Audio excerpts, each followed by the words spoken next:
जो नेहा की माँ है उसको कमरे से फिर से एक चीखने की आवाज़ आती है।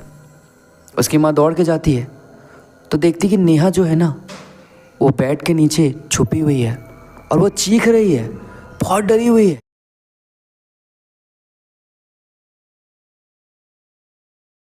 हेलो दोस्तों, मैं आपका होस्ट और दोस्त रजत भारद्वाज स्वागत करता हूं आपका एक और नए वीडियो में। दोस्तों, आपने बहुत बार सुना होगा कि अगर तुम घर से बाहर निकल रहे हो तो बुरी नज़र से बच के रहना। अगर कोई तुम्हें कुछ अच्छा कह दे तो उसे तुम ठूक देना। ये हमारे घरों में कहा जाता है कि अगर कोई आपके ऊपर नज़र लगाए ना तो उसे अगर तुम ठूक देते हो तो उसकी नज़र उसी टाइम ख़राब हो जाती है। हमारे यहाँ पे नज़र वज़र बहुत माना जाता है। आजकल के लोगों को लगता है ये सब सिर्फ एक पुरानी झूठ है, ये सब सिर्फ ढोंग है, अंधविश्वास है, लेकिन रियल में दोस्तों ये सब बहुत काम करता है। कई बार दोस्तों आपने देखा होगा कि आप बहुत ठीक हो, आप जाते हो और कोई कहता है कि यार तुम बहुत अच्छे लग रहे हो आज, और अचानक आपकी तबीयत ख़राब हो जाती है और लोग कहते हैं कि तुम्हें बुरी नज़र लग गई। और आज मैं इसी के ऊपर एक वीडियो लेके आया हूँ। तो दोस्तों पहले चैनल का इंट्रो, फिर आते कहानी पर, बने रहिएगा, बहुत मज़ा आने वाला है।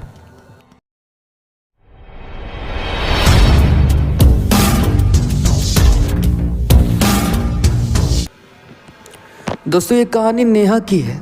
नेहा ने अभी 12 पास किया है, बहुत अच्छे मार्क्स आए हैं उसके, और उसने डिसाइड किया कि वो एसएससी की तैयारी करेगी।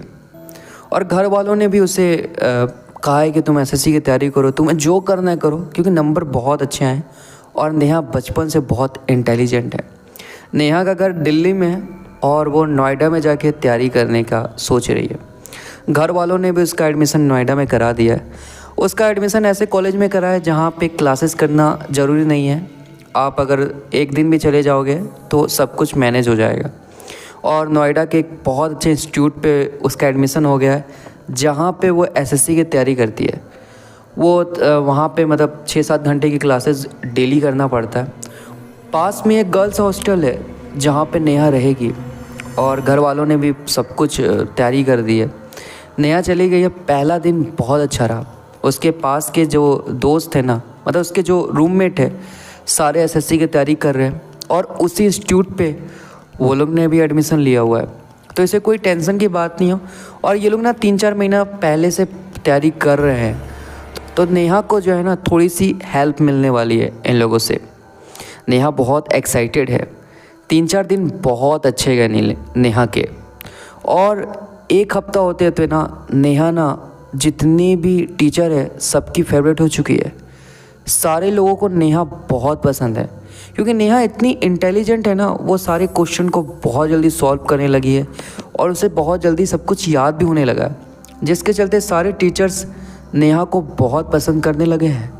और जो उसके साथ के दोस्त हैं ना, इसके चलते नेहा से थोड़ी मतलब उनकी पटती नहीं है और थोड़ा जलन हो गई है कि यार होगा, मतलब नॉर्मल बात है, कोई 6-7 महीने से तैयारी कर रहा है और कोई एक हफ्ते में आके फेवरेट बन जाए ना, तो भाई जलन तो होती है। तो यहाँ पे ना उसकी जो फ्रेंड्स है उसको थोड़ा सा नेहा से जेलस फील होने लग गया कि यार ये कल की आई और ये आज चहेती बन गई टीचर्स की, है ना।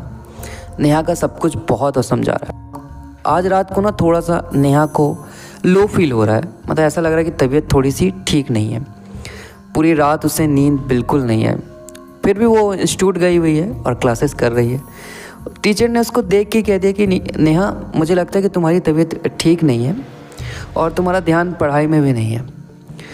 एक काम करो, तुम घर में जाके थोड़ा आराम कर लो। ऐसे भी तुमने ये जो सिलेबस है कंप्लीट कर ही लिया इस मंथ का, और बाकी तुम्हारी जो रूममेट है वो भी आई हुई है क्लास में, उससे नोट्स ले लेना आज के क्लास का। और अगर तुम यहाँ पर रहोगी ना तो तुम्हारी पढ़ाई ठीक से होगी नहीं, क्योंकि तुम्हारी तबीयत ठीक नहीं है। इससे अच्छा तुम रूम में जाओ, थोड़ा सा रेस्ट कर लो, वरना तुम्हारी तबीयत और बिगड़ गई तो 5-6 दिन का लॉस हो जाएगा। नेहा भी सोचती है कि हाँ सर सही कह रहे हैं, अगर मैं अभी यहाँ पे रहूँगी तो तबीयत और ख़राब हो सकती है। तो नेहा अपने रूम चली जाती है और वहाँ पे जाके ना लेटने की कोशिश करती है, लेकिन आज पता नहीं क्यों उसे थोड़ी सी बेचैनी फ़ील हो रही है, बहुत ज़्यादा लो सा फील हो रहा है और उसे लेटने का मन बिल्कुल नहीं कर रहा। इससे पहले कभी उसे ऐसा फील नहीं हुआ जैसा आज उसे फील हो रहा है। नेहा जाके बालकनी में बैठ जाती है और इंतज़ार करती है कि उसकी फ्रेंड्स जल्दी से आ जाए। उसकी फ्रेंड्स आती है और कहती कि नेहा तुम सोई नहीं? सर ने कहा था ना कि तुम्हें जाके सो जाना चाहिए क्योंकि तुम्हारी तबीयत ठीक नहीं है, तुम यहाँ पे क्या कर रही हो?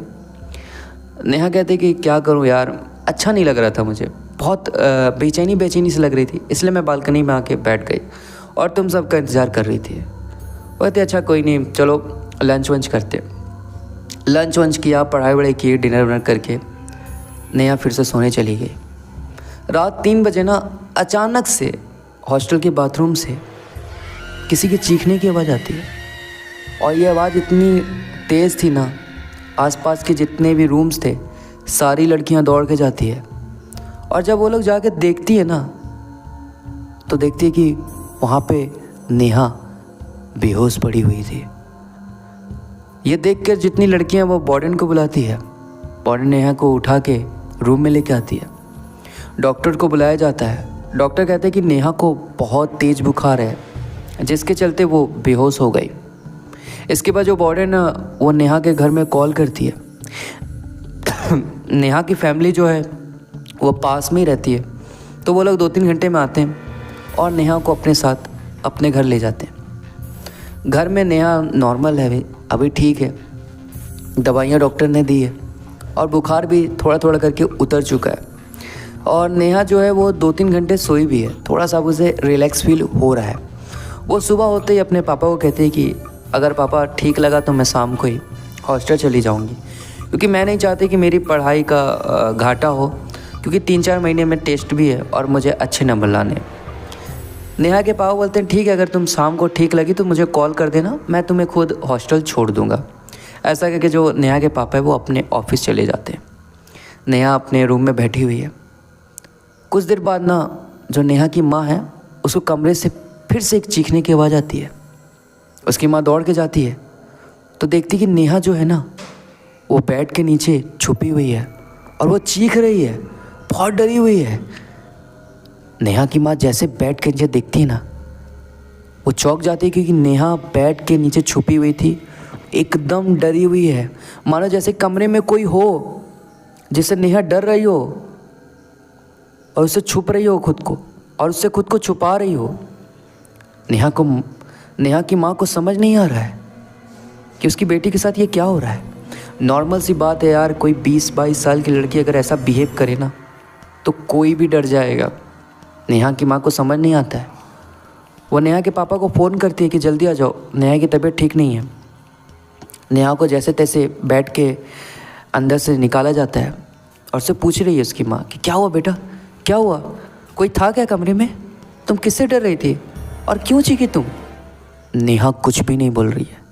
नेहा पूरी तरह से मतलब एकदम भाई स्टैचू हो चुकी है, मानो जैसे उसने कुछ ऐसा देख लिया ना जो इस दुनिया में एग्जिस्ट ही नहीं करता, और वो डर चुकी है, पूरी तरह से डर चुकी है। उसके पेरेंट्स, उसके पापा आते हैं। उसके पापा भी जब नेहा को देखते हैं ना उनके भी मतलब उनको भी समझ नहीं आ रहा कि नेहा के साथ क्या हो रहा है, क्योंकि नेहा इतनी डरी हुई ना, इतनी डरी हुई है कि क्या बताएं। इससे पहले कभी भी उसे इतना डरा नहीं देखा था। नेहा के पापा उसे पूछ रहे हैं कि बेटा क्या हुआ तुम्हारे साथ, हॉस्टल में कुछ हुआ है क्या, किसी ने कुछ किया क्या, किसी ने कुछ बोला क्या, मुझे बताओ, मैं ठीक कर दूंगा, मुझे बताओ। नेहा को पापा को लगता है ना कि हॉस्टल में कुछ नेहा के साथ हुआ है, जिसके चलते नेहा इतनी सहम चुकी है और इतनी डर चुकी है। इतना पूछने के बाद भी ना नेहा कुछ भी नहीं बोल रही, बस वो डर रही है, बहुत डर रही है। उसका शरीर काँप रहा है।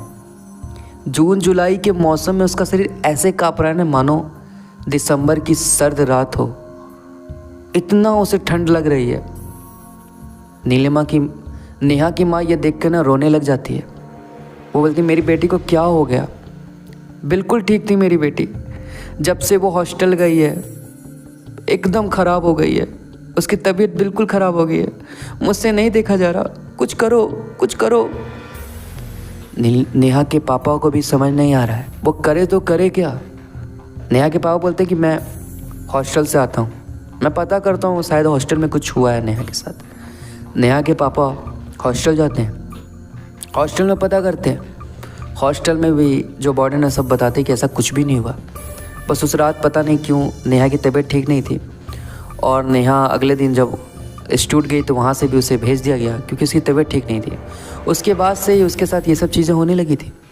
वो वापस आते हैं, वापस नेहा की मम्मी को सब कुछ बताते हैं। नेहा की मम्मी फिर रोने लग जाती है। समझ नहीं आ रहा कि उनकी बेटी के साथ ये क्या हो रहा है। बेटी एकदम नॉर्मल थी, जब से हॉस्टल गई है बहुत अजीब बिहेव कर रही है उनकी बेटी।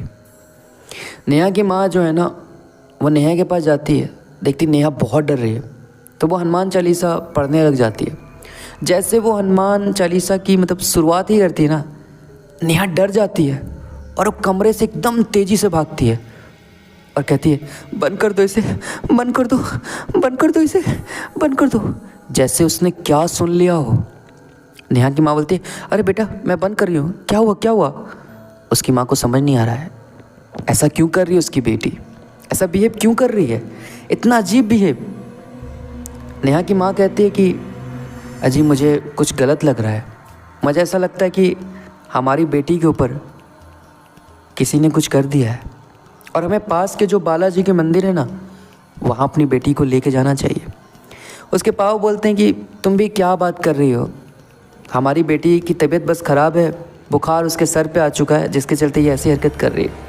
अब इसे तुम कहाँ भूतों से जोड़ रही हो, हमारी बेटी एकदम नॉर्मल है और तुम अगर पंडितों के चक्करों में जाओगी ना तो वो बर्बाद कर देंगे और हमारी बेटी को बहुत कुछ करना पड़ेगा और हमारी बेटी को टॉर्चर करेंगे वो। हमें इन सब के चक्कर में नहीं पड़ना चाहिए, हम अच्छे डॉक्टर को दिखाएंगे और हमारी बेटी ठीक हो जाएगी। लेकिन जो नेहा की माँ है ना, वो रोने लग जाती है और कहती है कि बस एक बार आप मेरी बात को मान लो, बालाजी के मंदिर ले जाओ, अगर कुछ नहीं हुआ तो उसके बाद आप जो कहोगे जैसा कहोगे मैं वैसा करने के लिए तैयार हूँ। जहाँ आप बेटी को लेके जाना चाहोगे मैं लेके जाऊँगी। ये सुनने के बाद जो नेहा के पापा हैं ना, वो कहते हैं कि ठीक है तुम जो कह रही है चलो कर लेते हैं, लेकिन ये आखिरी बार है, इसके बाद मैं कहीं नहीं लेके जाऊँगा और इन सब चक्करों में मैं नहीं पड़ना चाहता, मैं तुम्हें साफ कह देता हूँ। नेहा की माँ बोलती कि हाँ इस बार आप बस कर लो, उसके बाद मैं ऐसा कुछ नहीं कहूँगी। नेहा को उसी टाइम गाड़ी में बैठाया जाता है और पास के जो बाला मंदिर है ना, पास के जो बालाजी का मंदिर है वहाँ लेके जाया जाता है। नेहा को जब सीढ़ी पे चढ़ाया जाता है ना, नेहा सीढ़ी पे नहीं चढ़ रही है, वो चीख रही है, वो रो रही है और वो ज़मीन में लेट रही है। बहुत देर से उसे चढ़ाने की कोशिश किया जा रहा है लेकिन नहीं चढ़ रही है।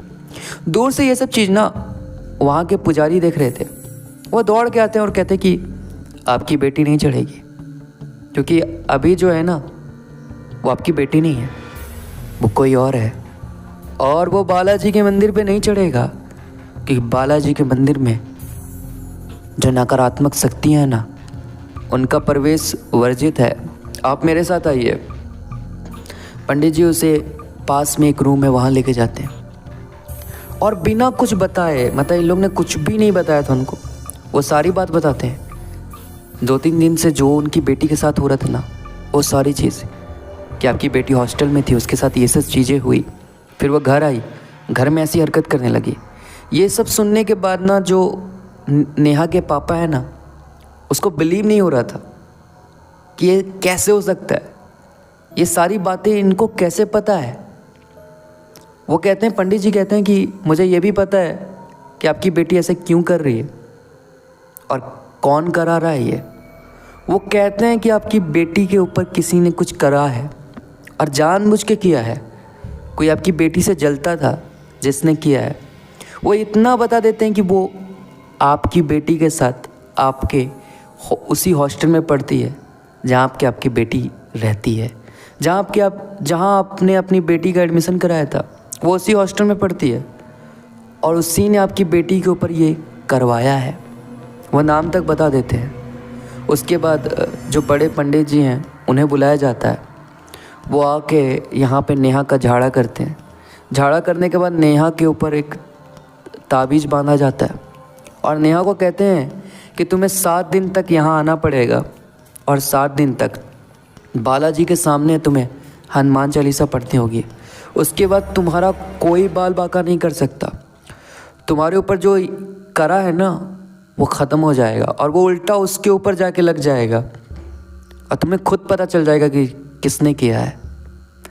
तो नेहा है ना, थोड़ी सी नॉर्मल हो गई है, मतलब जैसे ये सब चीज़ें हुई अभी, मतलब वो बोल तो नहीं पा रही है, लेकिन इससे पहले जो वो चीख रही थी ना, वो चीख नहीं रही, अब वो नॉर्मल हो गई, वो एक दूसरे को देख रही है।